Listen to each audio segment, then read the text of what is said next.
शंभूराज देसाईंनी कोणती माहिती घेतली ती माहिती अजूनही पत्रकारांच्या समोर आणि माध्यमांच्या समोर का आणली नाही? शंभूराज देसाई ही गोष्ट का सांगत नाहीयेत की नेमका तो 1200 मीटरचा सिमेंटचा रस्ता कुणासाठी बांधला होता? रस्ता बांधण्यासाठी जमीन अधिगृहीत केली होती का? जमीन अधिगृहीत केली तर ती कोणी अधिगृहीत केली होती? याबद्दल शंभूराज देसाई कमालीची गुप्तता बाळगतात.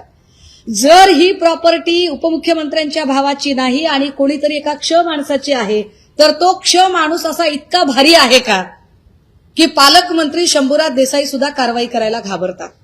शंभूराज देसाई अजून कचरतात का बरं? हे सरळ सरळ अनधिकृत बांधकाम आहे जी 7/12 त्या दिवशी प्रकाश शिंदे यांनी दाखवली. ती 7/12 दाखवताना त्यांनी सर्वे नंबर 17 मधली 7/12 दाखवली. मात्र जे बांधकाम आहे ते सर्वे नंबर 13B मधलं बांधकाम आहे.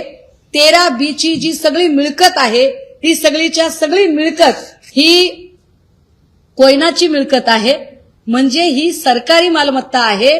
जर ती सरकारी कोयना प्रकल्पाची मिळकत जमीन असेल तर या जमिनीवर बांधकाम करण्याची परवानगी कुणी दिली हा प्रश्न आपण आधी विचारला होता. परत एकदा विचारतोय. ते याच्यासाठी की शंभूराज देसाईंच्या सारखी माणसं जी अत्यंत बोलघेवडेपणा करतात, जी फार मोठमोठ्या गप्पा हाणतात, मात्र पालकमंत्री म्हणून ती झिरो असतात. मी मागेही म्हटलं की पालकमंत्री म्हणून शंभूराज देसाई हे ढ आहेत. कारण पालकमंत्र्याला कळलं पाहिजे आपल्या जिल्ह्यामध्ये नेमकं काय काय आहे.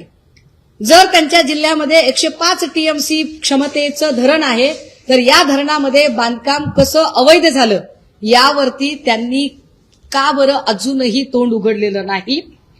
ओंकार डिगे बघा, शाहरुख खानच्या पोराच्या प्रकरणामध्ये लगेच आर्यन खानला अरेस्ट झाली. आजूबाजूची लोक पण ताब्यात घेतली, पत्रकार परिषदा आणि सगळा त्याची मीडिया ट्रायल झाली. परंतु 115 कोटीचं ड्रग्ज मिळाल्यानंतरही जो स्पॉटला माणूस आहे ओंकार डिगे त्याला अजूनही ताब्यात घेतलं नाही. ओंकार डिगेला पद्धतशीर फरार करून दिलेला आहे का? एकीकडे मुख्यमंत्री असं म्हणतात की आम्ही सगळ्या गोष्टी बाहेर काढणार आहोत. मी वाट बघितली. मुख्यमंत्र्यांच्या कर्तव्यदक्षपणावर माझा विश्वास आहे म्हणून मी थांबले 20-25 दिवस. मला असं वाटलं की ते ओंकार डिगेला आता ताब्यात घेतील, पण ओंकार डिगे फरार झाला. रणजित शिंदे कुठे आहे? जो दरेगावचा सरपंच आहे, युवा सेनेचा तालुका प्रमुख आहे आणि प्रकाश शिंदेचं हॉटेल त्याने चालवायला घेतलं असं प्रकाश शिंदेचा बनाव आहे. तो रणजित शिंदे कुठे आहे? त्या रणजित शिंदेचं नेमकं काय झालं? विशाल मोरेला ड्रगचा मास्टर माइंड असं ठरवण्याचा प्रयत्न होतोय, पण विशाल मोरे ड्रगचा मास्टर माइंड नाही हे आधीच्या जबाबामध्ये स्पष्टपणे आलेलं आहे. ही रेड स्थानिक असं सांगतात की ही रेड शेडवर पडलीच नाही. हा सगळ्यात मोठा गौप्यस्फोट. ही रेड शेडवर पडलीच नाही, ही रेड रेसॉर्टवर पडली असं स्थानिक सांगतात आणि त्यासाठीच्या अनेक गोष्टी, अनेक पुरावे त्याचे प्रमाण म्हणून आपल्याला सांगता येतील. महाराष्ट्रातील सर्व बातम्यांचे विश्वासार्ह व्यासपीठ